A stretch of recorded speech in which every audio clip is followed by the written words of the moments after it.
Welcome to Wholesale Hotline. I'm Brent Daniels. I'm Jamil Damji. And I'm Jerry Norton. And I'm Morby. Every week we bring you the best information on real estate investing. Be sure to participate in the comments. And subscribe.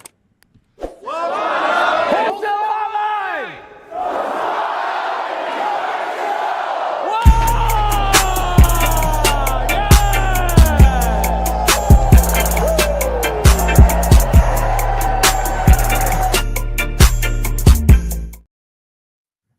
Welcome to Wholesale Hotline number 273. We've got an action-packed show for you today. Jerry, how are you, brother? Doing awesome. Awesome. Look at that group of fine-looking gentlemen.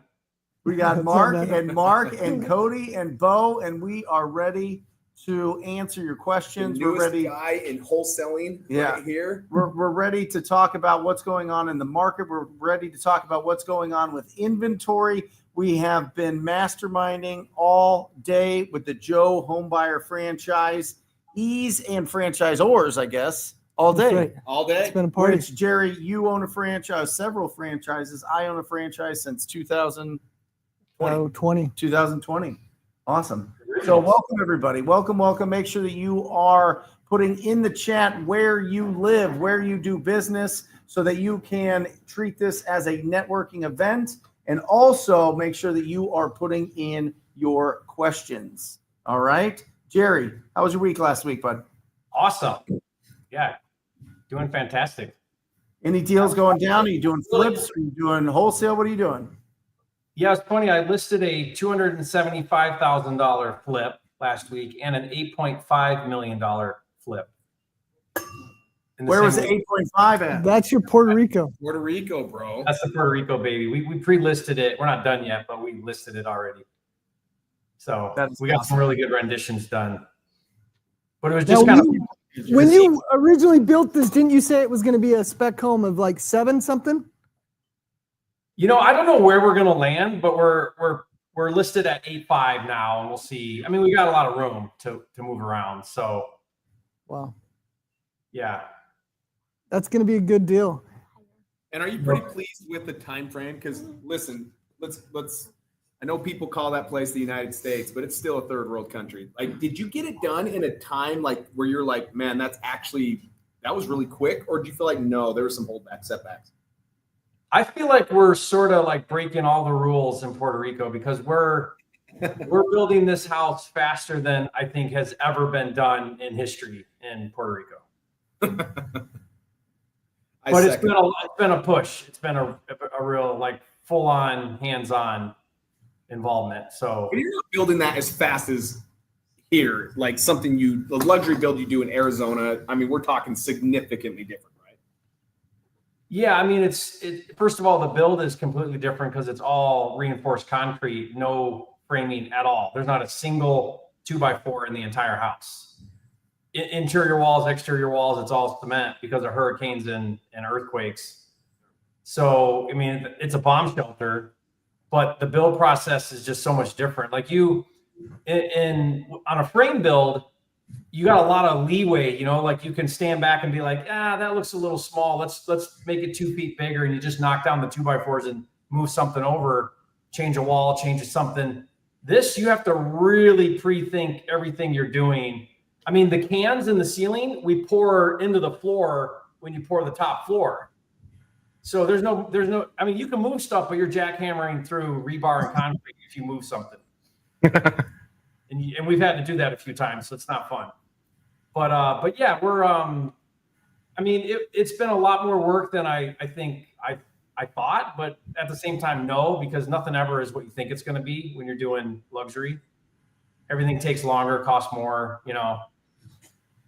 But I already kind of knew that.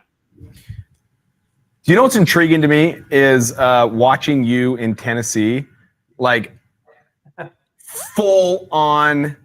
Like you're there, like you're full on farming. You wear this weighted vest. I'm always curious about what the weighted vest is, but you sent me a video the other day of holding what I believe is a possum, and is like your pet. And I'm sitting there thinking, are you supposed to touch these things? And you had it eaten out of your hand like bugs and petting it and everything. I was like, this guy. This is why I love Jerry Norton. Yeah, we're really embracing the farm life. We've got ducks, geese, chickens, quail, pigs, goats, sheep. What else? I mean, we're kind of doing it all. So it's been fun. And a possum, a pet possum. Awesome. So Cody and Mark, why are you guys in town? Why are you in my office? And what are you doing with all these incredible Joe homebuyer franchises here? Because this is the top of the top. These are all the guys that are doing a lot of business. We can't disclose exactly how much because you're a franchise. So that's a whole thing in itself. But these guys close deals on a weekly basis. I guess I could maybe say that. Yeah, sure. So what are you guys here for?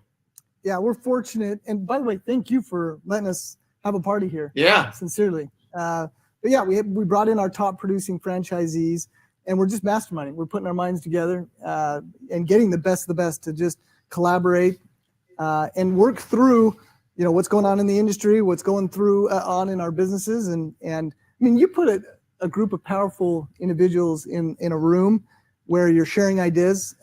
It's quite rewarding. Yeah. So what was the big topic, Mark? Today was a lot of business development, because a lot of people, specifically guys like me, we get into the business, we pick up a franchise, a great franchise, and a lot of people have a hard time getting to that next level, developing to where they're doing multiple contracts a month and stuff like that. So today has really been focusing on that business management, how to try to get out of the operator into the owner status. So a lot of really high level masterminding. What are you going to take home? What's the top? Oh man, it's the perspective shift. Cause like for me, I like that gritty kind of hustle, that work, and it's like, I kind of get fulfillment out of that. And I feel like if I'm not doing it, then I'm being lazy for me. I got to get out of that mindset. I got to realize that I need to replace myself and that I need to get compensated for what I'm producing, not for the activities that I'm doing. And you're partnered with Jerry. Yeah. Jerry and I, yeah. Awesome. What market? Yeah. One. For now, we'll see, but one. Go ahead, Jerry. And Mark's keeping track. I mean, Mark's a competitor, Cody and Mark. He's watching the leaderboard and he's chasing it. Every time I talk to him, he's like, "Here's Mark. I'm at contract 36. I'm at contract 37. I'm tied for second." He's coming. He's coming, guys. What's cool about it? Every year we, this. Your team qualifies for this. Every year we host an event on Lake Powell on our houseboat. And so we'll get like top performing Joes. They'll go out there and Mark's like, he's running for it. He's like, I talked to him. How long ago? Was this like 3 weeks ago, 2 weeks ago? About a month ago. Yeah. And he is just telling me his update on what he's doing. Very impressive. But yeah, I love that you have your eyes on the board. You're like, I'm going to Powell this year. I'm chasing it. I missed it last year, so I had to apologize to you guys. I'm not going to do it again. Viewers got to check out Lake Powell. If you haven't, this is a quick search for type in Lake Powell. Yeah. We haven't gotten Brent there. Jerry's been there with his wife. Anne-Marie, she was there. She loved it. Yeah, it's quite. We don't have lakes like that. Think of the Grand Canyon, right, with water, but these massive red rock walls, and you just pull up to a beach in a nice houseboat, and anyway, it's quite the venue. Well, the only way to get there is to do deals, right? So how are people doing deals? You like that transition away from your favorite topic of all time, Lake Powell? Well, I can talk about it. I know. Bring it back. So how you get deals is you dream big by thinking like, look at Lake Powell. Yeah. No, just kidding. Go for it, Mark. How do we get deals? Was that the question? What lead generation's working for you now? What do you like in 2025? What adjustments, what changes have you seen in 2025? Sure. Because this is a market that most people that are starting on this business have never seen. It is finally at the time where the media is getting loud that there are more buyers than sellers. I saw it all over Facebook this weekend. I saw it all over Instagram. Somebody's putting the charts. There's 500,000 more buyers than there are sellers. The market has shifted. Get ready for amazing real estate deals, world. Right. I think it was either like the New York Times or somebody else that produced it. So how we getting deals? Yeah. Well, remember, and I always go back to the basics. Marketing essentially is the right message to the right people at the right time, right? And I think for our franchisees, I'm a big fan of diversification, have multiple marketing channels producing leads, because what happens is in a market that has variability and ups and downs with interest, all the things that are going on in the market, if you're relying on one marketing channel, then what happens is that marketing channel isn't, producing deals that week, that month. You're caught out in the ocean with your swimsuit off type thing. You get exposed. And so you have to have multiple marketing channels. And the core three for us in our world is direct mail, PPC, and cold calling, right? And then there's ancillaries that can support that. But those are the core three that we focus on. Awesome. We can get into the weeds on that, but. Yeah. I mean, for me, I'm a one-man operation, so a lot of like the cold call leads, I've been talking to you guys about this. Like, I don't want to be swallowed up with a lot of low-quality leads. I'm exclusively PPC and SEO. And while I was sitting here at the mastermind, I signed contract 35, and 36 will probably be in like an hour or so. And that's all. I'll get JVs to kind of come in here and there. We've probably done 5 or 6 this year. Yeah. We want that hot lead. We want it to come in. And even if they're not ready, we're really tight on follow-up. We stay right on top of them. Every Monday morning, I wake up and I fill out, what do I think my next 3 deals are? And I know these are the ones. But when they come in, 30 seconds, I'm triple dialing. We're going to get on top of them. So what do you think of that, Jerry? Well, and the Joe model's a little unique. I've adopted this wholeheartedly, which is appointment. So even though these are PPC leads, like what Mark's talking about, we're not going for the one call close. We're going for the appointment. So Mark's, while he's on the phone, he's in the car. I'll be there in an hour is like the idea. and we're meeting at the kitchen table, and Mark's walking out of there with the contract. And they might have 5 other virtual wholesaler contracts laid out on the table of people they have not met. They've only talked to on the phone. And Mark's walking out of there with the contract, and he's not compromising on price. He's just able to build that connection so much better in person. So, for years and years, I was just straight virtual. Like I didn't see a single house forever. And it's not like that doesn't work. That works. But if you want to have a competitive advantage in the marketplace, go on appointment, and you'll see a game changer happen in your business. Jerry, you bring up a good point. Is it still works, right? But would you also agree that it kind of just puts a ceiling or a cap on just how big it can go? It's hard to really scale virtual, where I feel like on appointment, face-to-face, it's not just that you have an advantage on the competition. I also believe that's the bigger deals. That's where you actually get deeper discounted properties under contract. Well, I think you got to think about a couple things. When you say virtual, you can be nationwide virtual, you can be one market virtual, or you can be some or many markets virtual. And what I like about a specific market, like a geographical metro market, is you're building a business now because you have a long-term plan. You want a presence in that market. You want to be known by everybody. You want the entire community to know who you are. And you want to really start building a lot of referral business, which is great. When you start getting a lot of referral business because everybody knows who you are and they start calling you, that's where things start to change. That's where your marketing budgets go way down. Your cost per acquisition goes way down. Because it's like you're laying the foundation for this amazing business. When you're nationwide virtual and you're just like randomly finding a lead, whether it's PPL, PPC, whatever, then that's a turn off thing. Like you don't have any presence. You didn't build an asset that is creating value long term.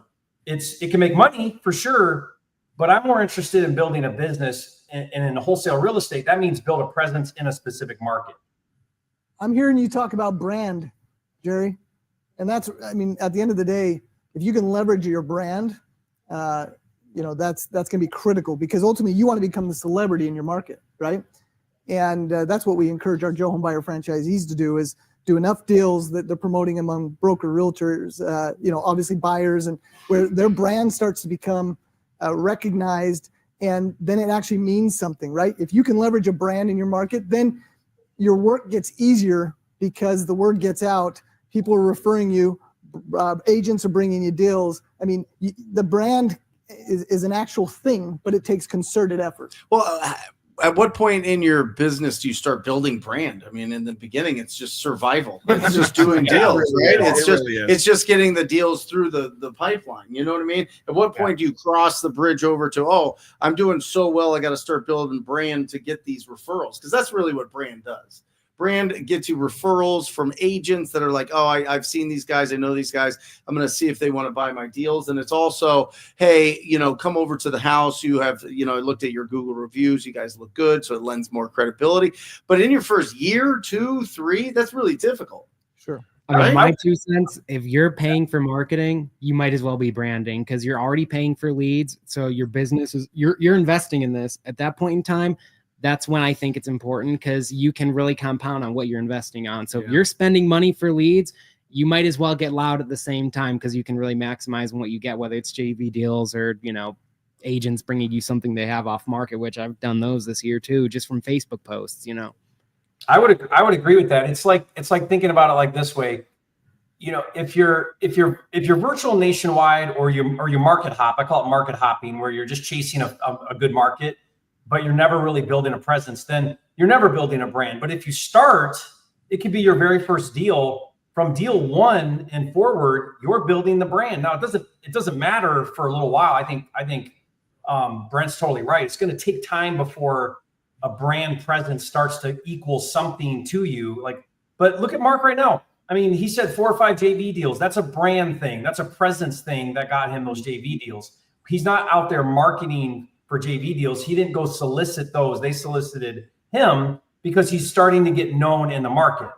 And so, but that's naturally happening. Why? Because he's in a local market and he's doing all the things to get recognized as, like what you said, Mark, a celebrity. He's doing the stuff to get known well in the market. Well, Jerry, to Mark and Cody's credit too, it's like we show up, we've got official branding, we've got, hats. I send an email, it's from @joehomebuyer.com. If somebody else is sending them an email and it's from 918cashsellnow@gmail.com Or and worse, at yahoo.com. MSN, whatever, and then they get mine and it's got an official signature with a website link. They go to the website. It's really like just small Google touches reviews like all that. across the country, right? Small stuff like that makes a big difference. They look up somebody else and they look up mine. They can be like, one of them's a company, one of them's a guy in Indiana. It's not the same. One thing if we want to go another step, we have one of our franchisees out here that on top of that, what he's done to help build his authority, his brand in his territory was instantly, right when he joined, he built a little RIA group and now owns the largest RIA group in Sacramento. And he's here if we want to bring him on to say how that even went. I mean, there's so many ways to build brand, but he could specifically talk on that too. Oh yeah. Want to bring him on? Yeah. Let's do bring it. him up. Mitch, come on up, bro. Let me ask you this while Mitch is getting, give it up for Mitch. Mark, thank you for being here, bro. Let me ask you this. How are you guys adjusting your offers as more inventories hitting the market? You know what I mean? What are you guys hearing from your cash buyers? What are you hearing? Is it harder to sell the deals right now? Is it no change? Are you having to negotiate 5%, 10%? What does that look like? Maybe I want to hit something that I've been talking about. We've been talking about this since, when was the big shift on the rates? Was that 21 or 22? 22. 22, the rate shift, right? Last week of June, by the way.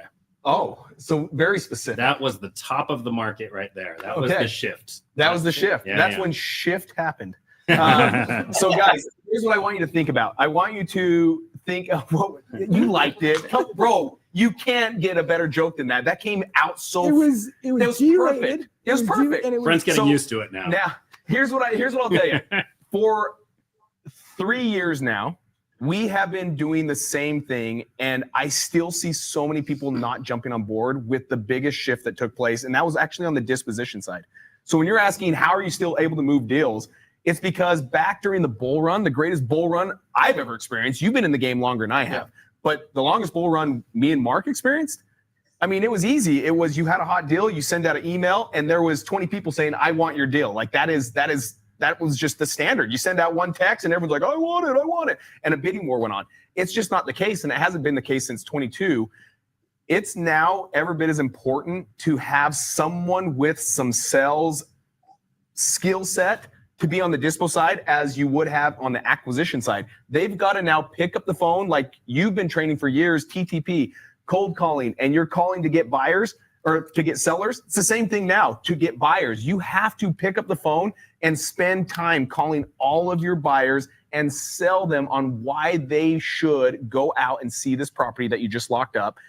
It's crucial that you do that. If not, you're not moving deals. Now they're calling us to say, hey, can we JV with you? We love it. We'll JV with people all day long, but it's because our process is not passive anymore. We are actively finding our buyers to get out there and get at least 20 people on every single inspection so that it produces that feeding frenzy like it was during the bull run of when I started in 15 all the way to 22. Yes, it's never been more of a sales and marketing business, right? I mean, it's sales on both ends.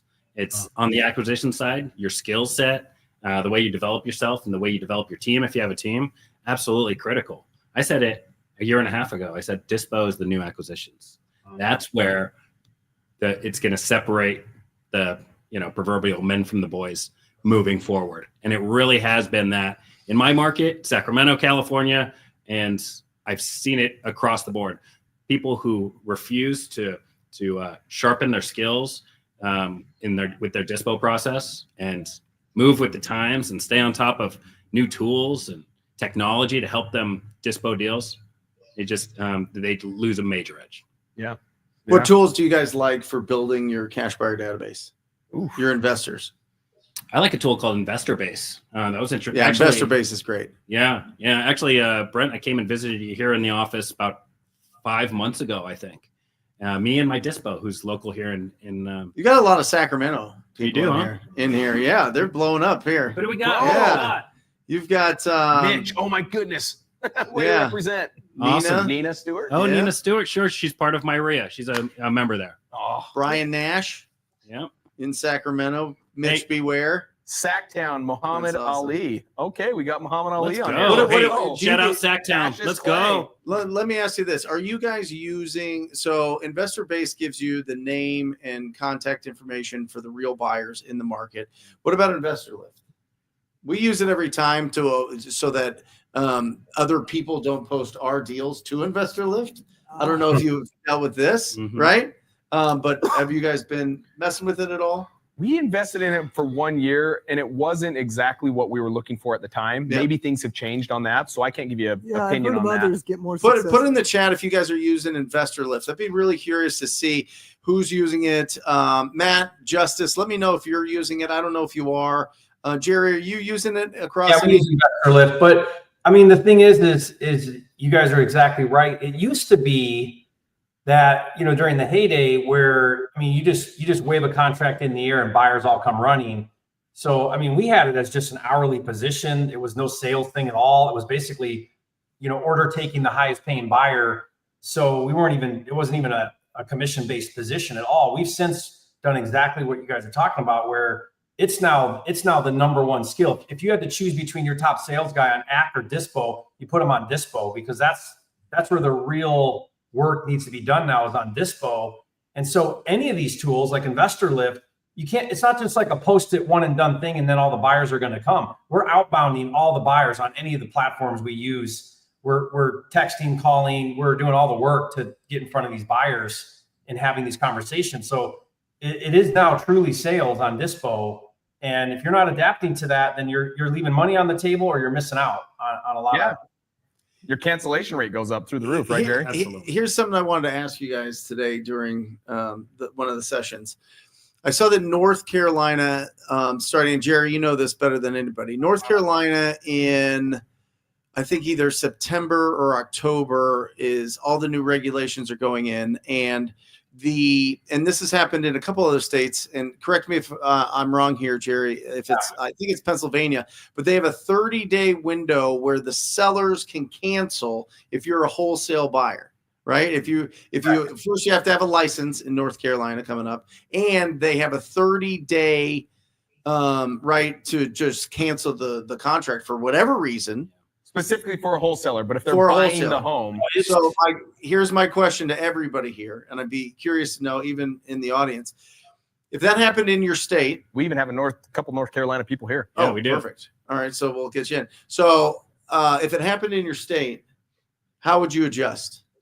How would you adjust the way that you do dispo? How would you adjust the way that you're doing offers? Yeah. Are you closing on deals? Mm-hmm. Are you only selling to a few select people that you really know and trust, aren't going to blast it out to the world? Because what happens is this is just going to open it up to you. If you blast it out normally, everybody that has no marketing budget and just getting started is just going to go, or has an established cash buyer database, is going to go to that seller and say, hey, listen, I can get you more money, cancel with them, go with me?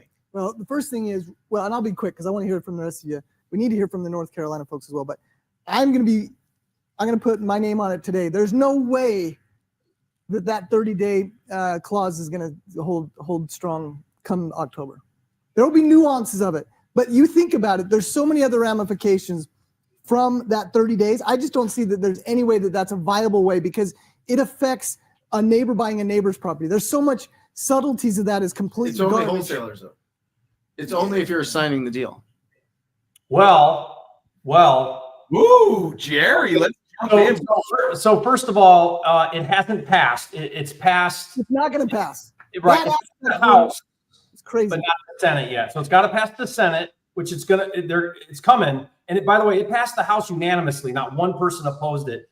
But it is really poorly written, because what they've done is they've defined this is what all the laws do. First, they say this is the definition of wholesaling.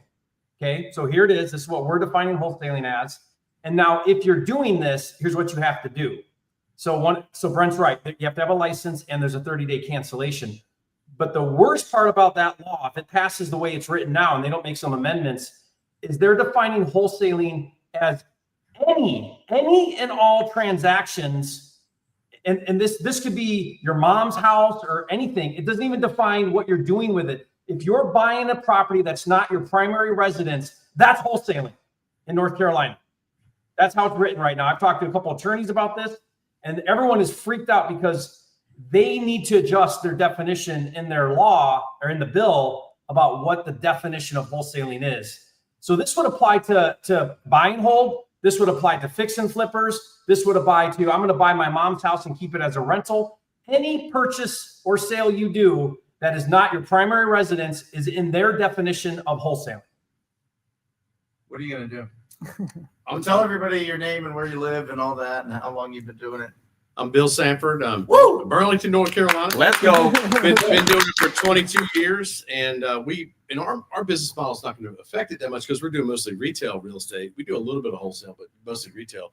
And what Jerry said is right. The way the bill's written is just ridiculous, and we've been lobbying against it.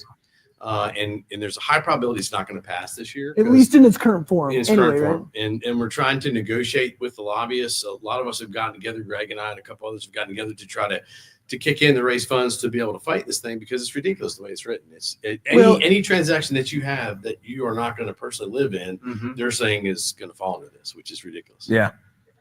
That is. I mean, first of all, I'd like to send a major shout out to Jerry for spearheading, organizing wholesalers to actually combat some of these ridiculous laws and regulations coming our way over here on the chat. And for Jerry, but everybody needs to be paying close attention in their states.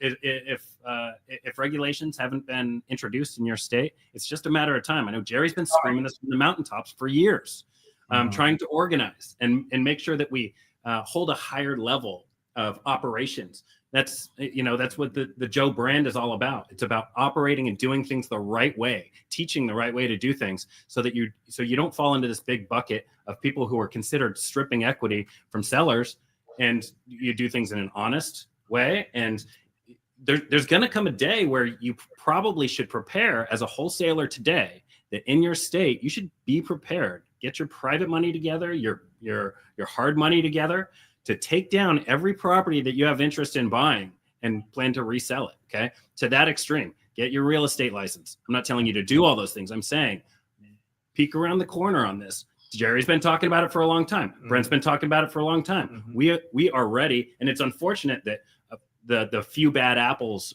and maybe more than a few bad apples in our industry, have brought us to where we are today. But it's really important to be ready, because they don't know how to write laws that protect both the consumer and the service provider, unfortunately. So it's you guys want to know what the next big thing is they're going after on the regulation is memorandums. Yep, that's right. Right now you've got bills in Texas, New York, Rhode Island, and Oklahoma that are all they have bills proposed. If they pass, they'll become law that would make memorandums illegal. So that's a target on your back. If you're a wholesaler right now and you're doing memorandums, I would stop doing that immediately. So Jerry, let me ask you this. What if you give the seller some money up front? How would you protect yourself there so that they don't just bounce? Right? So they don't just take your money and they're just gone. You know what I mean? I mean, I think there's some legit exceptions, but we'll see how these laws are written. I mean, Brent, the laws may not have any exclusions for things like that. Like, that's a legit reason. Hey, I'm going to release $5,000 in earnest money. Look, we have to cloud title because I'm giving you cash up front before we close. You can't go closing with somebody else or changing your mind now, right? Like, that makes sense. But what's happened here is you have people that lock up 10 contracts, put memorandums on, go dark, never talk to the seller again. Seller's ghosted. He goes to sell to someone else. Now there's a memorandum. That shady wholesaler is negotiating now a release of his memorandum for $5 or $10 grand, and they do that 10 times a month. I mean, it's the most ridiculous thing ever. And so now, because of that happening, what happens is that when the regulation comes in, it's not fair and balanced. It goes way far the other way. Like, that's government intervention, just like North Carolina. We're seeing that there. So it's like the few people that are doing that kind of thing are making it now to where maybe, Brent, we're not able to do it at all. And then you'll stop releasing money early because you have no protection. Or maybe another solution is you do a lien on the property and it's a loan. I mean, that's what I would probably end up doing, because we release money all the time. I mean, it's a huge benefit to a seller, helps them move and all these other things. But we're not doing that if we're not certain we're going to close. You know what I mean? So you're going to have to do something different if you can't do a memorandum. If you buy it and then close on it in the morning using your own cash, Jerry, and then sell it in the afternoon, is that allowed?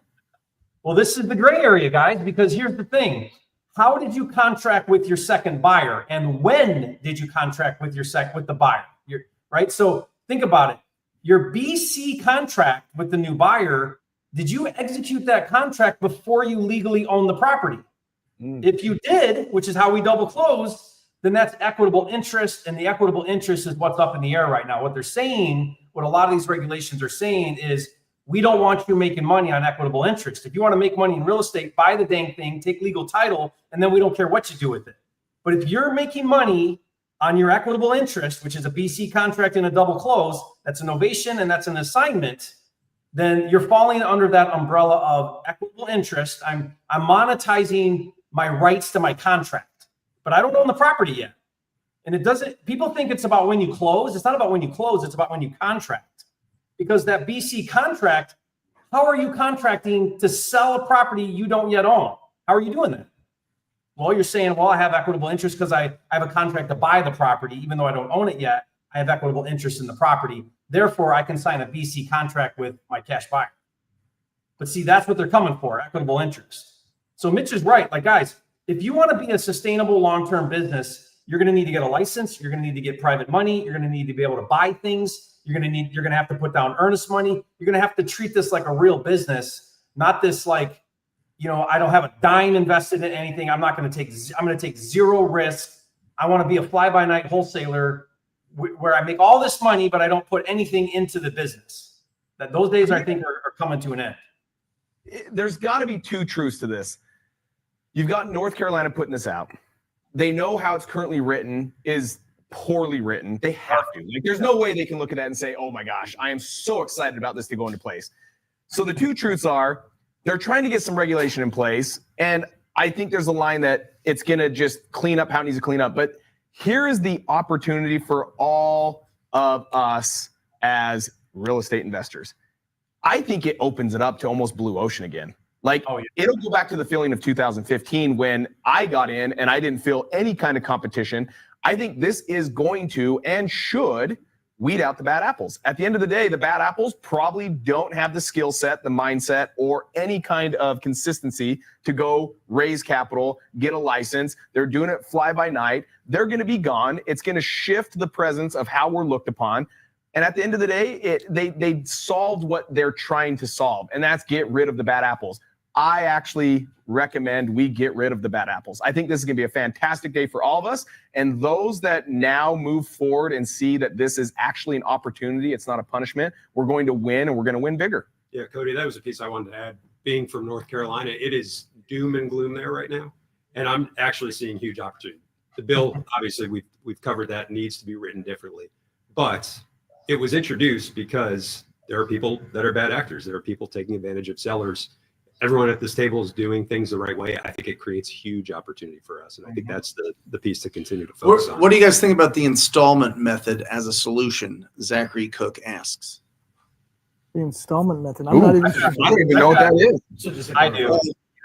Go ahead, Jerry. Explain it to everybody. So installment method is just a land contract for deed. It's called a lot of different things, but it's basically where the title's held in escrow until you cash out the contract, right? So it's a creative financing. It's a form of seller financing is what it is. And they're great. The problem with it is it's people think that that's a solution to replace wholesaling. Well, guys, think about this. I'm going to give a seller some money because why would they close with me if I don't give them some money? So what am I going to give them? $1,000. We're going to close on an installment method. Let's call it a contract for deed. We're going to close. I'm in with you on the property. We're sort of like partners now because they still retain the title until you pay them off at a future date, right? So now they're investing with you in essence. And we're talking about motivated sellers here, guys. We're talking about people that have urgency. They want cash. It's just not our client. I don't think it's a viable solution. It doesn't match up with a distressed, motivated seller. And then what are you going to do? You're going to keep them in the property while you show it to cash buyers. You're going to market the property to cash buyers. Then you're going to get a cash buyer. And then when we close, the seller moves out. Like just logistic. I know people are doing it. By the way, I'm not saying it's not a thing. People are doing this. It is a thing. I just don't think it's like a novation. A novation fits a very specific type of seller. It's not a solution for everybody. It's a very narrow bucket of people that fit a novation. But is it going to replace wholesaling? Absolutely not. Yeah. I think that there's so much anger towards having to get a license. Right? People get wound up. Yeah. Why do you think it is? I have an opinion on this, but Mark, I'd love to see where you're going to go. Because it's been the Wild West and the barrier to entry has been nothing. Yeah. So what's going to be the new Wild West, Jerry and Cody and everybody? Here's a thought is think about, for example, we had the division of real estate at the very beginning when I got into this. They call me in. I go in and they're like, we got called in by a realtor saying you're doing this. I said, and he says, what's your process? I map out the whole process and say, here's how I'm doing it. Please let me know if I'm doing it wrong. I'll swap it out tomorrow. I'm not here to do anything wrong. And he says, no, I wish everyone was doing it your way. That's the correct way. 6 months later, I get a phone call from Division of Real Estate. Cody, you've been called on again by a real estate agent. And so we need you to come in. Now, that point, I went in again, and then a third time. This time we got an attorney to go with us because I'm like, this is getting so lame. Like, we're telling you we haven't changed anything. You've already blessed our mess. Like, let's keep, like, what is going on? So he goes in, he said, and so I said, do I just go get a license? He's like, no. That's when you enter the lion's den, because once you become a license, then they have all right to say, show me everything that you've ever touched. I now have full access to it. And I can now look at every deal, scrutinize every deal. Where right now, they can't do anything with my deals until they find me guilty of acting as a realtor, which I am not acting as a realtor.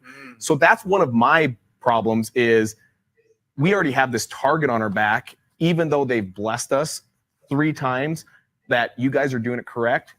If I get a license, it's almost like, aha, we get to look at every one of your deals now. Well, you got to think about why. So licensing is underneath the real estate commission. And the real estate commission's job is to make sure that buyers and sellers do not get harmed in transactions where they're misrepresented or unrepresented, right? So if they pass a law and say wholesaling is brokering, therefore you need a license, now what's happening is you're falling under the jurisdiction of the real estate commission, state by state, whatever state you're transacting in. And now they have oversight over us or you. So they can say, we don't want you to do it like that. We want you to do it like this. We want you to use these contracts, not those contracts. So now you're under their umbrella and they get to dictate what and how you do. And nobody likes that. Like, why? Who would want that? I mean, who would raise their hand and say, yeah, that sounds wonderful. I'd love the real estate commission to tell me what to do and how to do it. I mean, that's real estate agents. They have to follow exactly what the commission tells them to do or they get in trouble. So, but my point to this is this. If your state says wholesaling is brokering and you need a license, then you got 2 options. get your freaking license and follow all the rules, or buy the dang thing and do whatever you want. Yeah. Love it, Jerry. Well said. Both cleanse the market, and the cream rises to the top. Those that are doing it the right way, those that are willing to execute, providing a meaningful service to the sellers, because that's, again, part of it is the riffraff is causing this because sellers are getting taken advantage of. There really is, when it boils down to it, there really is benefit to regulation, and there is, it's warranted that there should be plans in place to take care of the sellers if there's going to be people taking advantage of sellers, right? And again, I'm just echoing what's been said, but now when I made that declaration a moment ago that, you know, it's not going to pass in its current form, it's absolutely ridiculous because it's biased towards the sellers, which, you know, that's not going to fix the solution type thing, but there is going to be regulations, and you put the right lens on it, it's a positive thing. Very positive. And if it means that the sellers are better taken care of, I don't know that that's a bad thing. You just have to act like an actual investor, actual buyer, and not a fly by night, not knowing what you're doing, and not, again, not being mindful of the seller. So there's a world in which this is a really positive thing. Do I want to become an agent? So I'll play that. So I'll clarify what I'm saying. Do I want to become an agent and have everything scrutinized? No. Am I going to avoid that at all costs? Yes.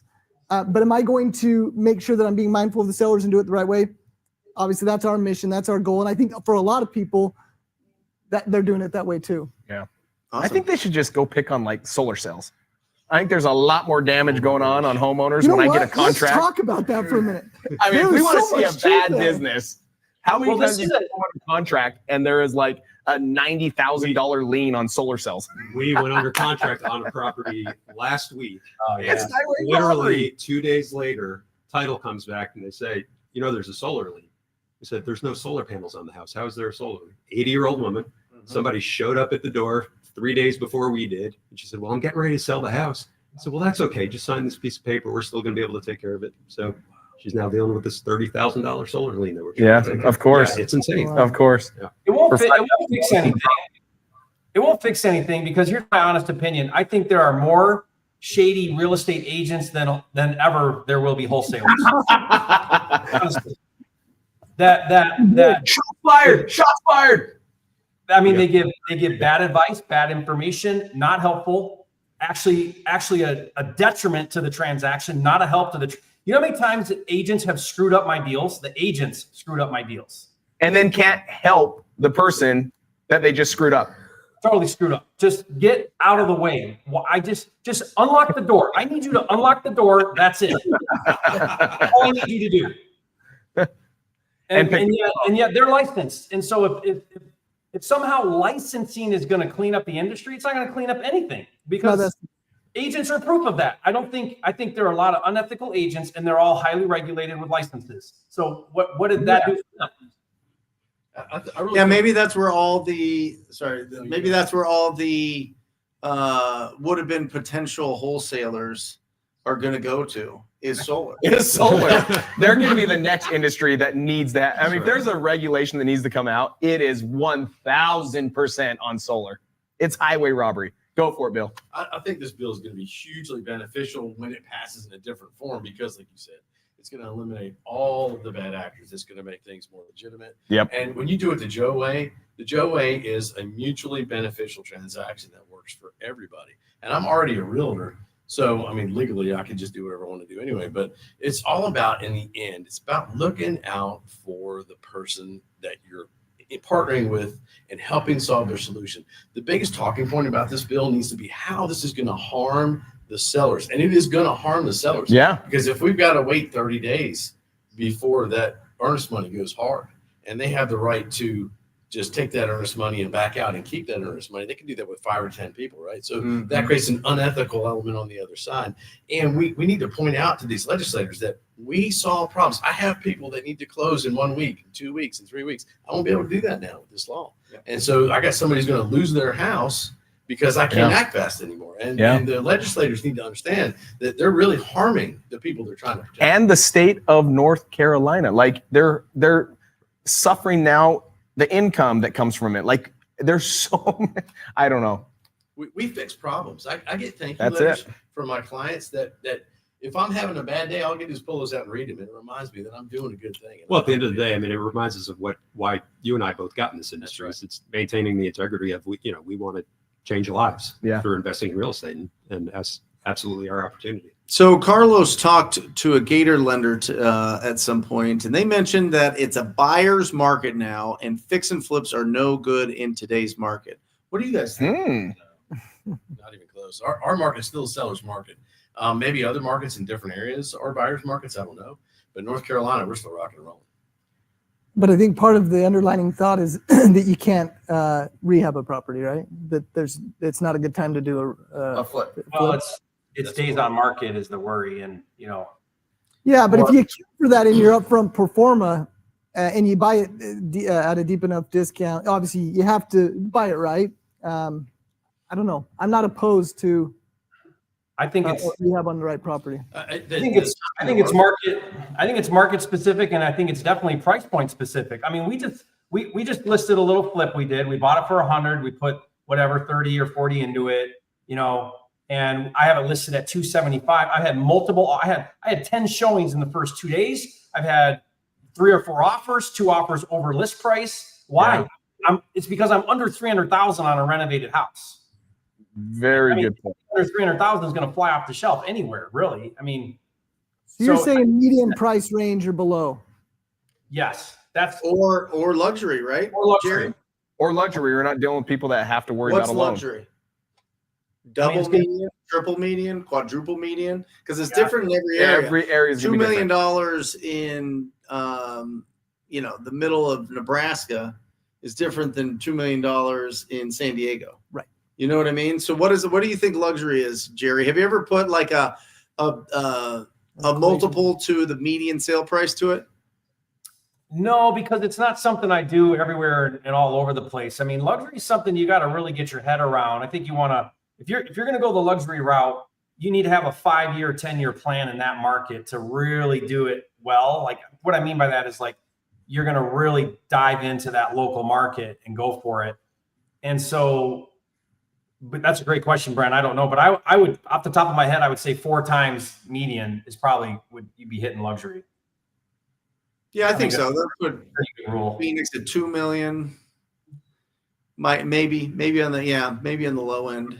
But yeah, it's interesting. Switching tacks a little bit to something a little bit more positive and energetic and everything. Can we say how we win in this business? Well, give me the 5-step. Boom, fast. 5 steps of negotiation of a deal for everybody, because we have a lot of people that are just getting started out here.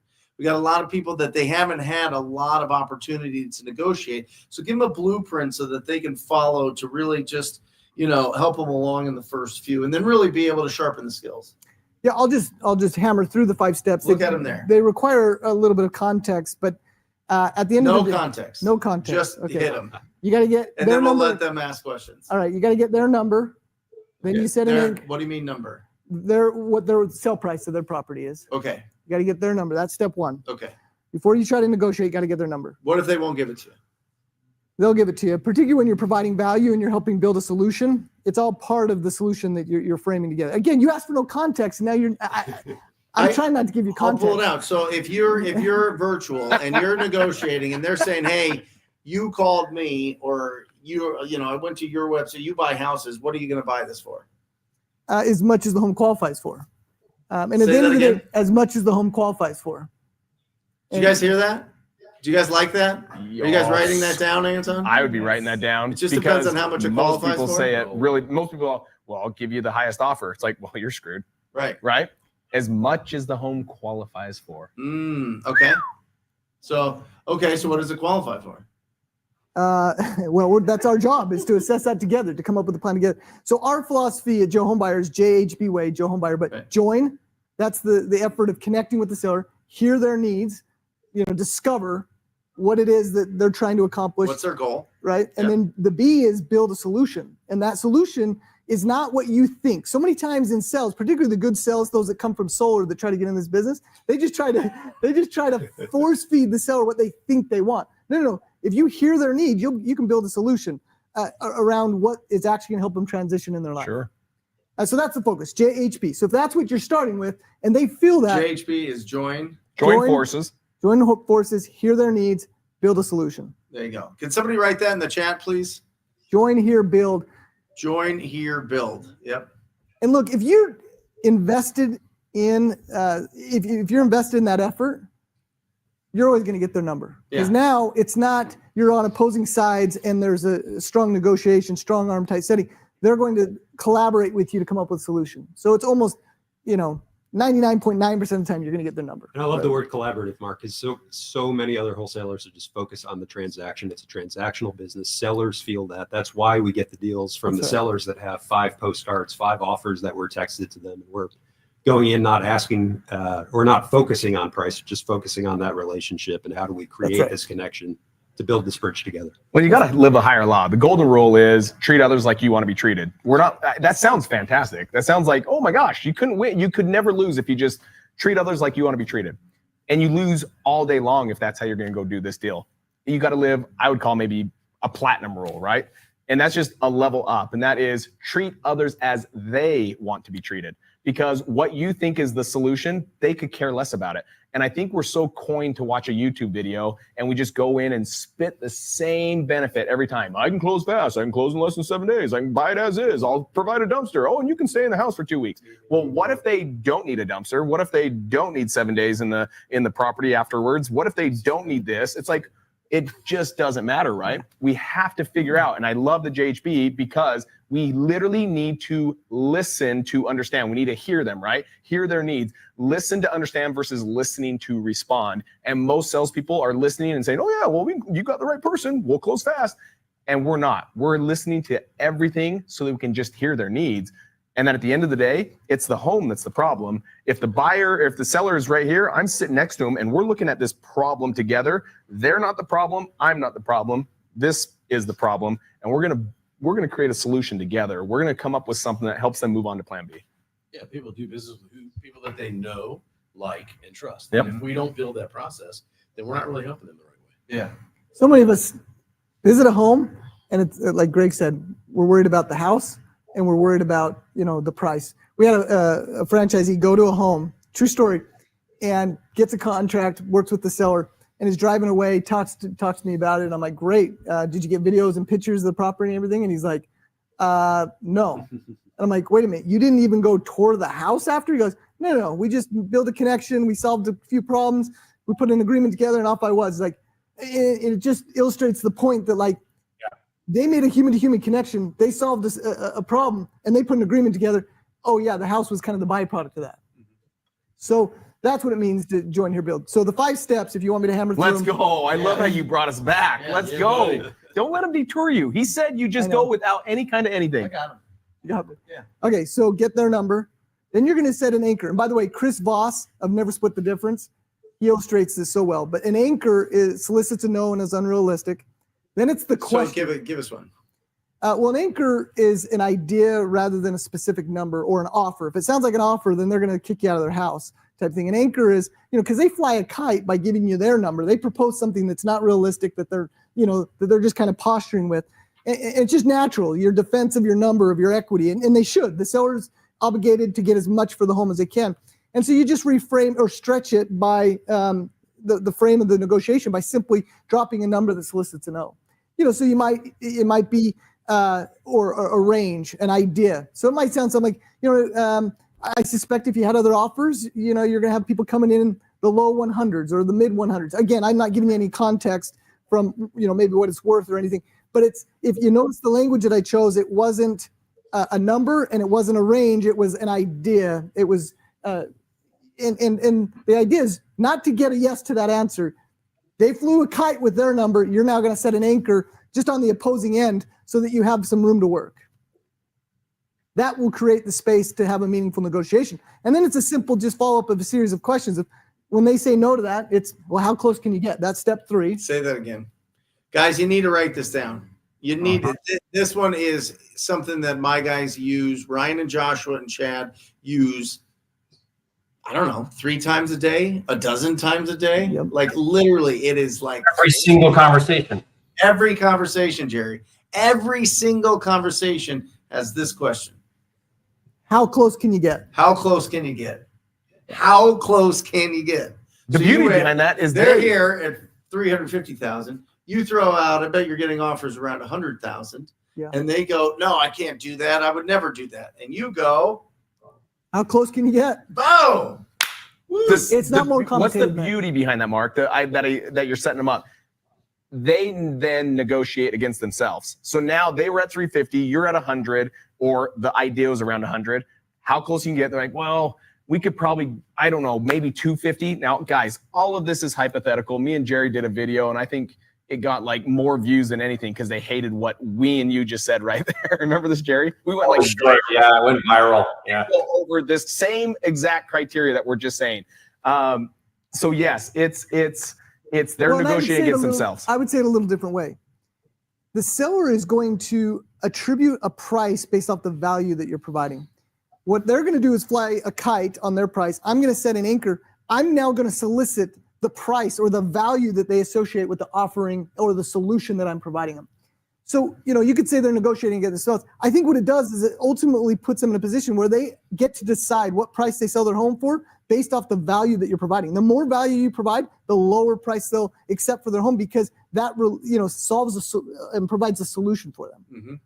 So, but it can't be a solution that is pre-boxed and fixed in your mind of I'm going to go and I'm going to offer this, and this. No, you missed the point. You've got to actually identify for what they need to transition, what is actually meaningful and powerful to them, and then they'll attribute a price to the offering that you're providing. So when you ask that question, all you're doing is soliciting, all right, how much progress have I made? Have we identified what the seller needs? And if you get real good at identifying what the seller needs, naturally the price is going to come in your direction. Not always, but again, it's the seller that gets to decide that.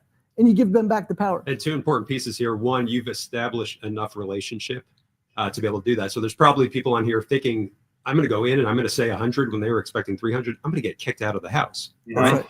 But two things, you're framing it in a way that it's a conversation, it's an idea, it's hypothetical, and you've established a relationship. This was something that was new to me as a newer wholesaler. You establish enough relationship, you can say anything to the seller. Anything. You can get away with anything, right? Because you are a friend in there, as Cody mentioned, side by side with them, attacking the problem together. That's right. Yeah, if you have somebody offended at your anchor, you didn't establish trust prior, right? Because I put a low anchor in that's hundreds of thousands of dollars off of their kite number that Mark said, and no one's ever mad at me. They're not offended. Now they'll say there's no way I can pay that low, but they're not offended or mad or kicking me out of the house because I did such a good job of creating a connection, trust, authority.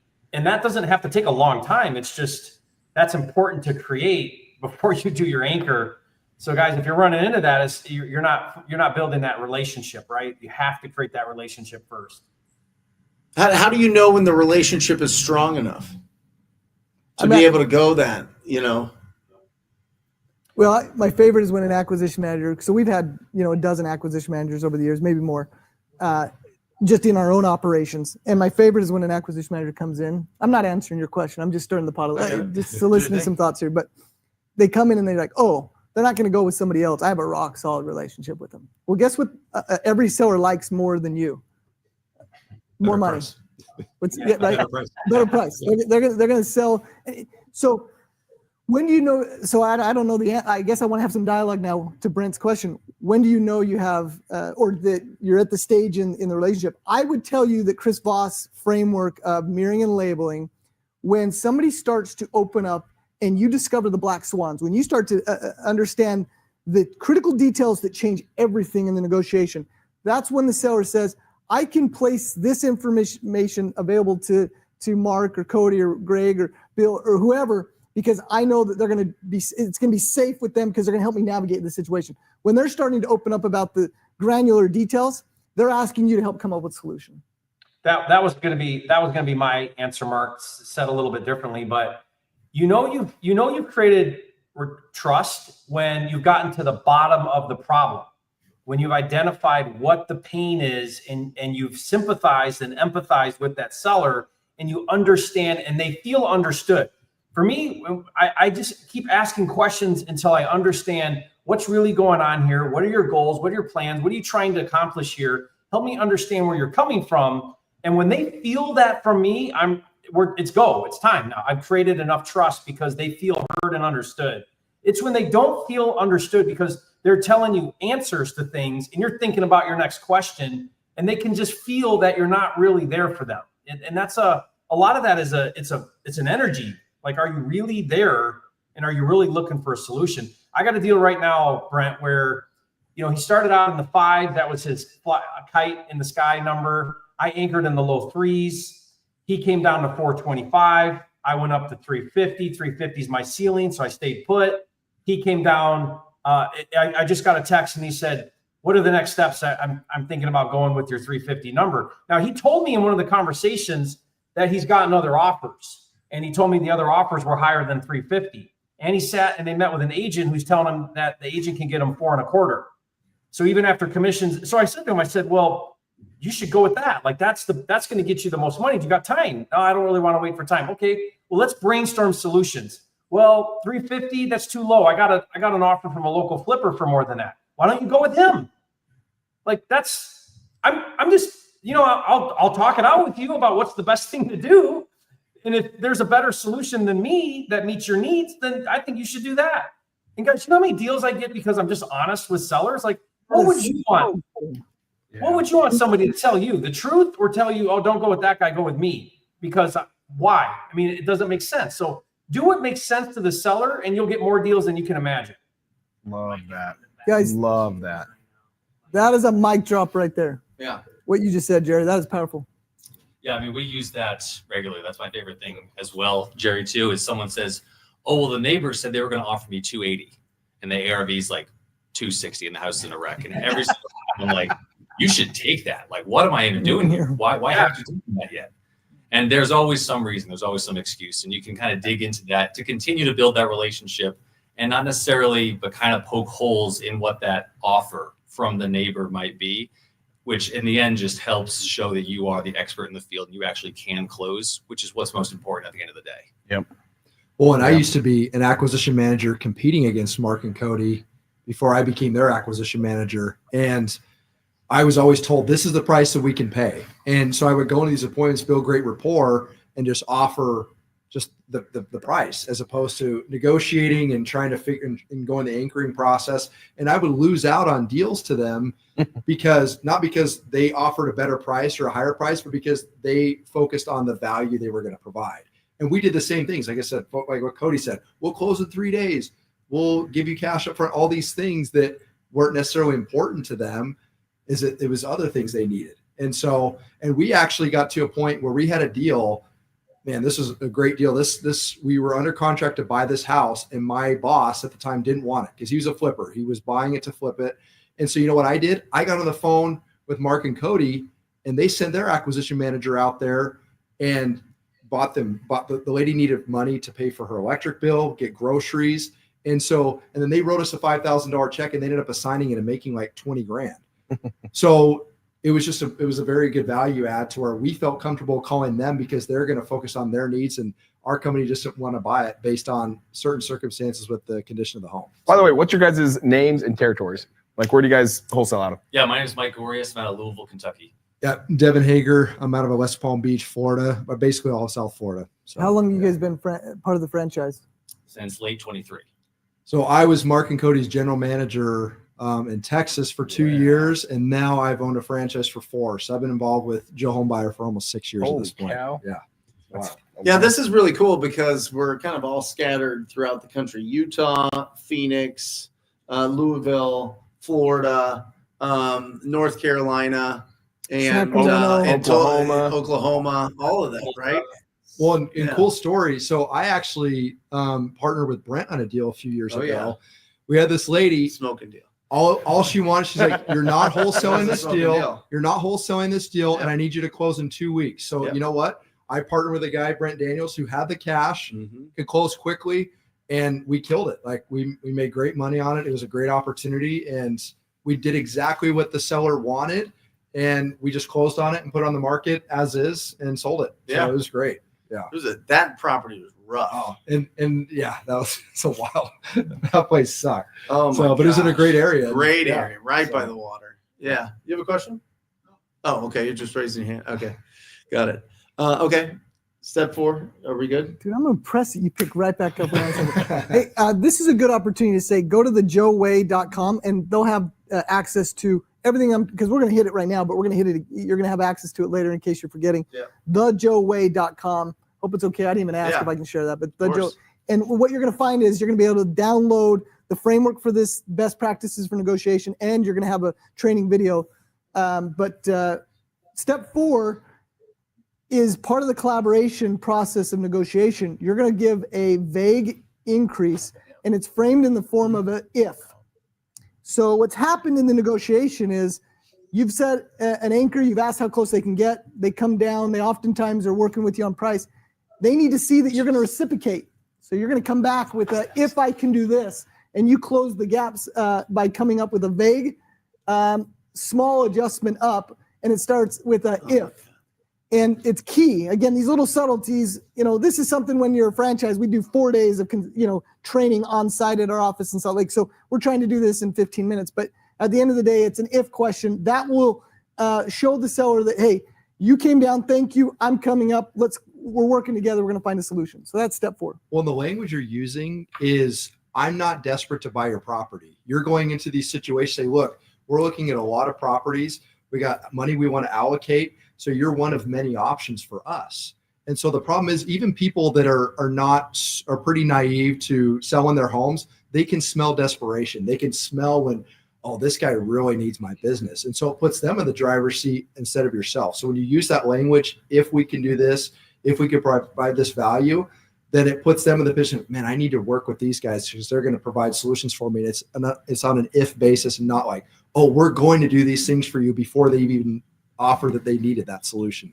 So great point. I mean, Devin, it's great that point. on top of the ability to have like the confidence and just knowing that even if you've done one deal or even just by listening to this podcast, you know that you probably are more of an expert than most sellers that you talk to as well. Like the whole, if we can do this, we use that on a lot of deals for non-monetary items that could mean the absolute world to a seller. And we're happy to provide that, but it doesn't cost that much to us. I'm thinking about the one, Brent, that you and I just talked about recently, where there was a lady that didn't have any working bathrooms in her home, and she wanted 2 months for post-occupancy, and she needed help moving and everything in that sense.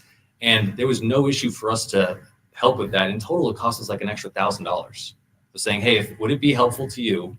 Would this price work for you if we were able to fix one of your showers so you could actually have a working bathroom and stop showering at the Y for the next 2 months until you close? Wow. And would it be helpful to you if we actually hired movers for you for all these important items?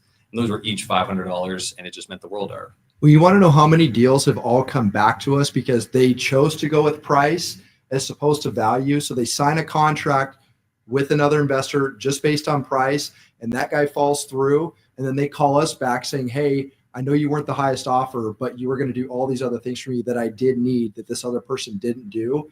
And we end up closing on those because we know how to close the deals and we know how to provide the value they need. So. Yeah.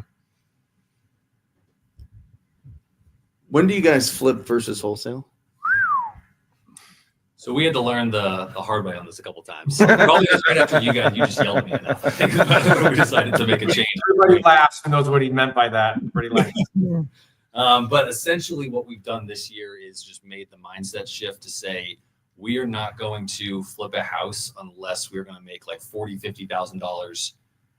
Nothing's guaranteed, obviously, sure. But we changed it from last year. We were saying, yeah, we'll flip houses and we're going to make 20, and we walk away with 8. And so now we're doing it with 40, 50. And even then we still send out every single deal, no matter what, every single time, because if we think we're going to make 50 and someone else wants to offer us a wholesale deal for 30, we'll take that all day long. Love it. Oof. Right. For me, getting 100%, getting 100% on the purchase price from a lender, and they will also cover the rehabs. And yeah, can I at least double or if not triple my profit? And I think at a minimum, you better be able to double your money or else it's not worth it. Take the wholesale fee. We're in a market that we don't know what's going to happen. So that $20,000 profit can turn into negative 20 pretty quickly. Yeah. So, and double has a definition, right? Yes, like correct. a 10K assignment and make a $20,000 rehab. I'm taking the 10K assignment. Double doesn't make sense. Double right? to me is 25K assignment, 50K flip. That's the numbers that need to work for me personally. Everybody's different, but yeah, Mike just said it. They're not going for the 20K. They're going like, hey, can we make 25 in the assignment, then double, make 40 to 50. Yeah. And then you have to weigh out the risks. Like, can I afford to have this as a distraction? Can I, if it's, you just mentioned it didn't tie up capital because you're using 100% financing, but if this doesn't sell for the price, can I afford not to have the minimum of the $25,000 assignment? And do I have enough runway with my operation capital to keep on going without getting the assignment? I guess I said that twice, but I think you see what I mean. At the end of the day, those things also have to be true, not just double your money. You have to make sure you're in a position. And well, by the way, if the flip is a distraction to you, and now you're not able to stay focused on new leads and new opportunities because you're somehow managing crews and things like that, then you'd have to do more than double to even consider something like that. Because the minute you turn off the faucet to new opportunities and leads, so often people take on projects and they can't manage the pipeline of new opportunities, or they have to turn off marketing. That's not good. I had a franchisee that's no longer a franchisee anymore. We went out to his operation to provide support, and one of them was mowing the lawn. They were a partnership. One of them was mowing the lawn. The other one was installing the thermostat. Mm-hmm. And I said, what are you guys doing? And they're like, well, we can. And it's like, yeah, but right now you're not talking to sellers. You're putting a thermostat and mowing the lawn. And they thought that was the way to, anyway, and they chose to do that flip. And it was a distraction, not a blessing to their company. Well, I had a flip, even though I had 100% financing on it. It still took 6 months to sell, and I made a very small profit. I made probably a third of what I thought I was going to make, where I could have been smarter about the deal I was buying and used that private capital for a different deal where the win would have been much more guaranteed. So even though you have 100% financing, sometimes you're able to negotiate that. You better make sure it's a really good deal, or just wholesale it. So yes, the goal is just to be a hard money lender one day. Hey, Jerry, why do you love single family rental houses so much? I don't. Who told you that? Can you expand on that a little bit?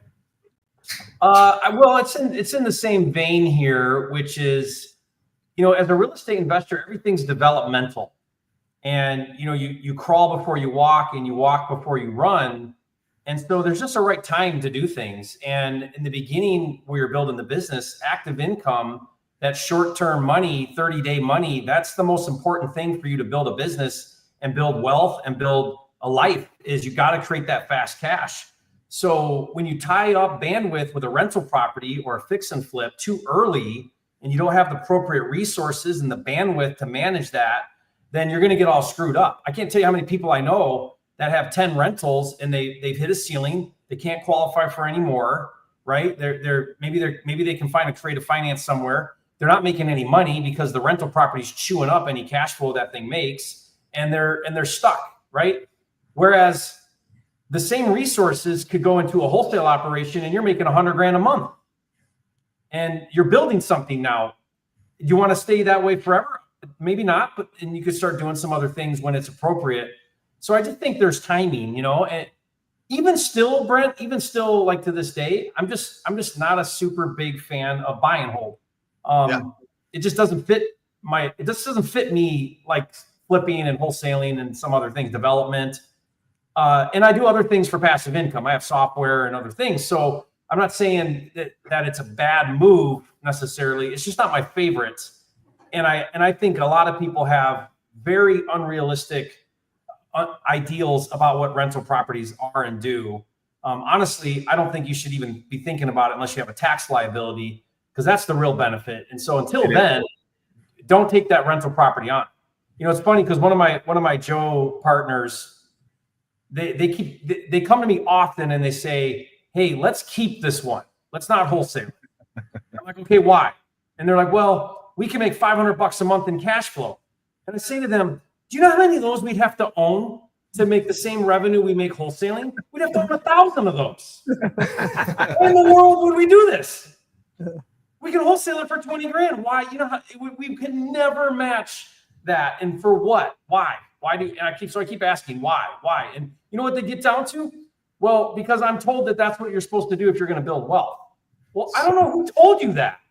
Then move to Puerto Rico. Think of this, Jerry. What you're saying is right, because just do the simple math. I think I support exactly what you say. Mark, you're probably in the line. I'm in the middle somewhere. Right in the middle somewhere. So here's the one I say, like, let's say cash flow $500. You hear this all the time from people like, oh man, it's a great rental, take it. Okay, do 500 times 12, that's $6,000 in a year. A lease is usually a 12-month contract. I can promise you many tenants do more than $6,000 in damage in 12 months in your home. And so what they think is cash flow is never cash flow. The reason you buy rentals is for tax depreciation, A. B is appreciation. But if you're doing that in the Midwest, or I have a few homes in North Carolina that it's like they're a $60,000 purchase, and if they go up 3%, okay, well, that's not appreciation. And so really it's just tax depreciation that I'm buying for. In Utah, amazing. They went up like 28% on we were buying rentals at 150 to 200 that are now worth 5, 6, 7, 800,000. Amazing. That's great. Cash flow. I don't know even if in our Utah rentals that we have a ton of cash flow. I mean, because it's always something's got to get fixed. Something's going to go out. A roof's going to go out. HVAC's going to go out. Something's going to happen where if you really have a great bookkeeper and they're really tracking your numbers, your P&L and your balance sheet, you'll see cash flow does not exist. Cody, here's how you prove it. There is an entire seller class, distressed seller class, called tired landlords. So much so, there are thousands of them in every single market, and we target them. Like, we market to a tired landlord. What the hell is a tired landlord? It's somebody that owns 5 to 10 rental properties, and they're completely burned out. Robert Kiyosaki with the Purple Bible lied to them. It's not what they thought it was, and now they're motivated sellers because they're sick and tired of these rentals. An entire seller class called tired landlords.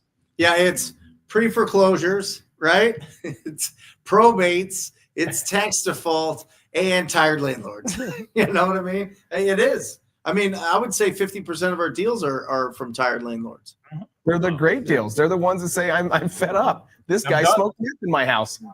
Okay, so, but Jerry, for the people that are not Jerry Norton or Cody Hoffheim, you have to tell us, has there been assets that you've accumulated early days, you've been in this 20 years, were there properties that you bought and held for a period of time? I don't care if it was a year or 4 years, that you got some appreciation, tax advantages, maybe never cash flow, because I'm not suggesting, by the way, I'm not at odds with what you're saying there, but I will tell you that a lot of the things I'm able to do today is because I did buy. Now, I've been in a fortunate market. I've been in Salt Lake, and a lot of the assets we've accumulated have been in Utah. 3 times, 4 times from what we bought them. 100%. So they've done fantastic for us. So you have to weigh that in the equation. I'm just a little bit resistant to tell somebody observing this, never buy a rental. If you think you're buying it for cash flow and that you're not going to have repairs and that it's going to be this grandiose, you're wrong. And if you buy junk and you expect it to somehow, be a great thing long-term, no, it's going to get worse. It's going to get junky tenants and it's not going to produce cash flow. That's all true. I had 4 drug deals happen during 4 inspections. I was trying to sell a duplex I had in North Carolina. And every time it went back out of contract during inspection, because when they would go to the house, there would literally be a drug deal happening in the moment on the same, on 4 days of inspections from 4 different buyers. And they're like, oh, we can't do this. There was a massive drug deal and a drug bust that happened on your lawn. I'm like, geez, why did I buy it? Here's how I would answer that, Mark. Here's how I'd answer that. Year one, or phase one, because it might not be a year, but year one, phase one, 100% active income. Don't hold anything. Just build the system, get the processes, get it dialed in. That may take longer than a year, but phase one is that. Phase two, go 80-20, and then when you go, so maybe not 80-20 even, 90-10. So I'm going to wholesale 90%. I'm going to take on a fix and flip. And I'm going to start doing a little bit of a 6-month time frame on my money. I'm going to tie up some resources, but the mothership that's bringing in all the money, paying the bills, providing the lifestyle, give it all the things, that's my active income wholesale business. I never lose sight of the mother goose that lays the golden eggs. Year 3, maybe now we do 10% flips, 10% we're going to keep. So 1 out of 10 is a home run. Let's keep that one. Let's slowly start building a portfolio. But the minute I take my eye off the ball on my active income, the whole ship goes down. Or it's in jeopardy of going down. And that's where you can get screwed up, is you're either on the wrong boat because you're doing rentals before you have active income. How many people do you know? I mean, I talk to these people every single day in my education. They have no active income and they're trying to build a portfolio. It's just not going to work. You're never going to, it's never going to work. You got to, if you think about, here's what I look at. If you look at the statistics that say 80% of millionaires are in real estate, well, that's very misleading because the majority of those millionaires in real estate, they built businesses, created active income, a lot of it that created a tax liability. Then they bought the real estate to offset the taxes with the cash they created from their business. That's how they did it. So what are we doing? We're going to do something different. Like that's what they did to build massive wealth. They had businesses creating cash reinvested into real estate providing tax benefit, eventually cash flow, and that's how they're winning the game. We can do the same thing, but with a wholesale business. So we got 10 minutes left in the show. I want to do a little round table here. You have zero budget, have to lock up a solid closable deal in the next 7 days. Ooh. Mark, what do you do? How do you find it? I love how you started with me. I'll start. What I would do in the next 7 days in this market, I would find all the ugliest houses that are already under contract on the MLS. Ooh. I would put a backup offer on those properties, and I would bug the hell out of those agents to tell me if anything's going goofy with those deals. Boom. Now, I have to have earnest money. That's important. I have to have proof of funds. That's important. And I have to work with a realtor approved contract. Those are the three little details that are different than if you just go direct to seller. Jerry. Mine's similar. Jerry. I got one. Oh, I'll go, Jerry, and I'll go. I want to hear Cody's because then I might steal it if it's good. Mine's very similar. I would actually get on. Is he just saying my idea was not good? No, Jerry. That's one way. That's one. That's one way to do it. I would say this. I would actually get on every wholesaler's list. Okay. And there are many wholesalers that are putting homes under contract at the wrong price. Okay. And they're always going to send out their deal and they're going to say needs to close by X date. And there's your X dates. It was the same thing in insurance. We always got people's current insurance premiums and we found out their X date, when it was going to expire to get a new policy. We'd call them a month before, give them a quote so that they would switch and it'd be natural because that was when their policy was going to end anyways. It's the same thing with this. I'd get the X date. I'd find out when they need to close by. When they say, oh, it's closing on, it's now June 20th, or we need to do it in 7 days. It's closing on June 7th. I'd call every wholesaler and say, what deals you have? If it doesn't close on June 7th, I'm not saying ever go around the current contract. That is shady business. Don't do that. But then afterwards, I check with the buyer. Hey, or the seller. Hey, did this close? It didn't. Do you mind if I come take a look at it?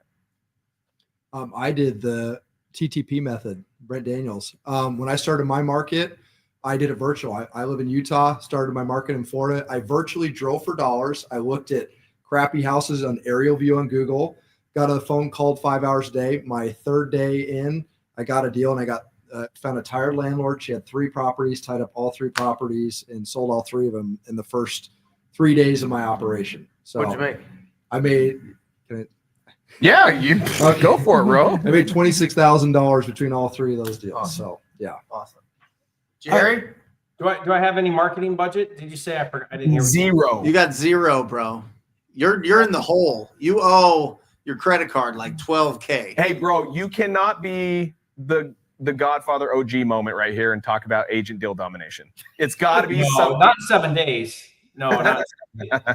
No. I think what I would probably do is I would do a highly stacked list. Like you can go on PropWire, and here's I call it my gold list. But write this down, everybody. I go absentee owner, out of state. Okay. I go high equity. I go vacant. And I go, what's my fifth one? What did I say? Absentee, out of state. Oh, no, we have a field that we call tired landlord, but it just means that they've owned it for 10 years or more. Okay. So it's just another stack on it. Now, you're going to start out, if you take a metro market and you go just absentee, like filter 1, and there's going to be 300,000 or whatever. It's going to be a bazillion of them.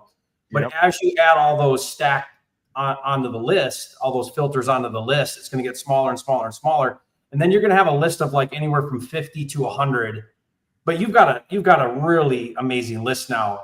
And then it's going to cost me $5 or whatever. I would skip trace that list and call that list And that to me, that's a magic list. We usually get deals out of that list. Now, again, it's a very small list, so you don't even need to outsource cold calling or anything. Every single person here can call 50 phone numbers, right, and talk to somebody.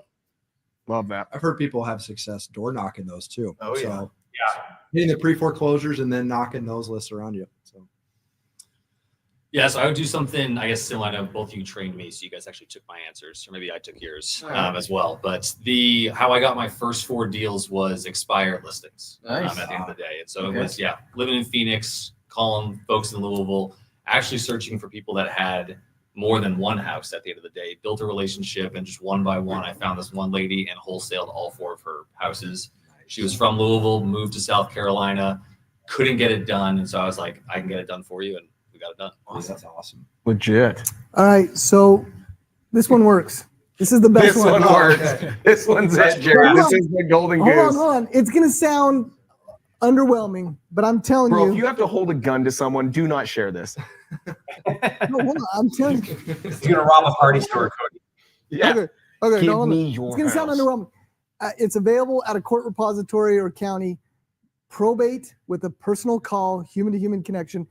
The reason probate is so valuable is this is an inherited. Somebody just filed for an executorship to inherit property. Not always, but oftentimes that's what the probate purpose is for, is that executorship of the estate. It comes with real estate. You call that person and you have a human-to-human connection. They have a property to sell. They're the best.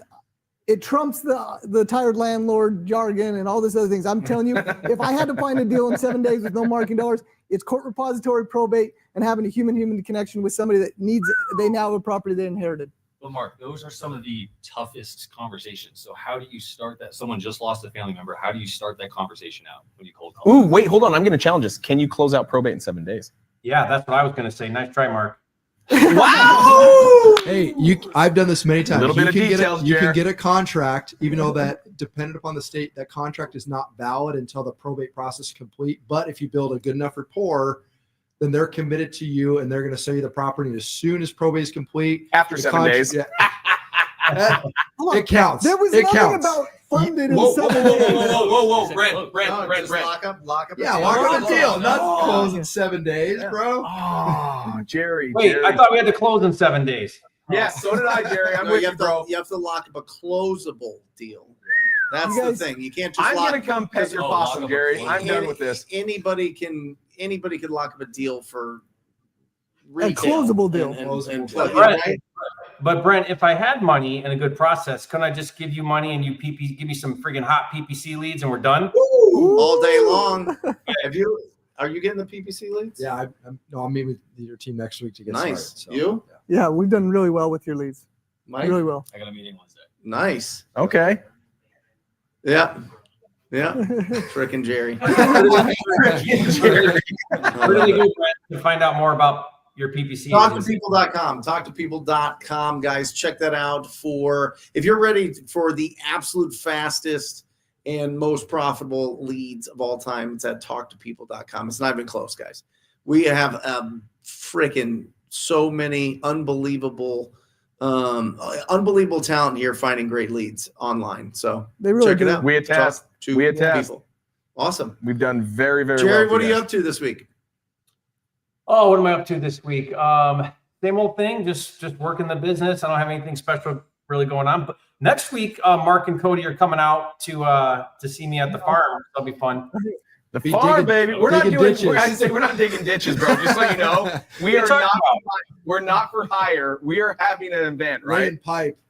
I got some chicken coops that need mucked, Cody. What about? Can your? Do you have a pig? Can we reenact when you had your kids slap a pig on the face? Oh, yes. But only You guys see this video? It's amazing. Inside joke. That'll be for next week's episode, episode 274 of Wholesale Hotline. No, awesome, Jerry. So you got some good videos coming out. Are you going live at all this week? Yeah, actually going live on Thursday. So I'll put a link out probably tomorrow for that if you guys are calling sellers. So we're doing that live Thursday. Awesome, guys. Make sure that you put that in your calendar. Go to Jerry Norton's Flipping Mastery YouTube channel. If you're not subscribed, make sure that you subscribe. Check out my YouTube channel of Brent Daniels. Also, Jamil Damji, and of course, Pace Morby. Go check out all 4 of those channels. And if you're interested in just all of our content smooshed together and edited perfectly, go to Wholesale Hotline on your favorite podcast platforms. It's there 7 days a week. Thank you guys for joining us for Wholesale Hotline number 273. Thanks, Jerry. Love you, buddy. See ya. See you guys. See you, brother. Or just say squat up. So squat up and enjoy the show. Yeah. Yeah. Okay. 1, 2, 3. So squat up and enjoy the show. What are you doing? I didn't say nothing. Why? I don't know. Okay. So squat up and enjoy the show. Cool. I think we should use the one where Jamil doesn't say anything.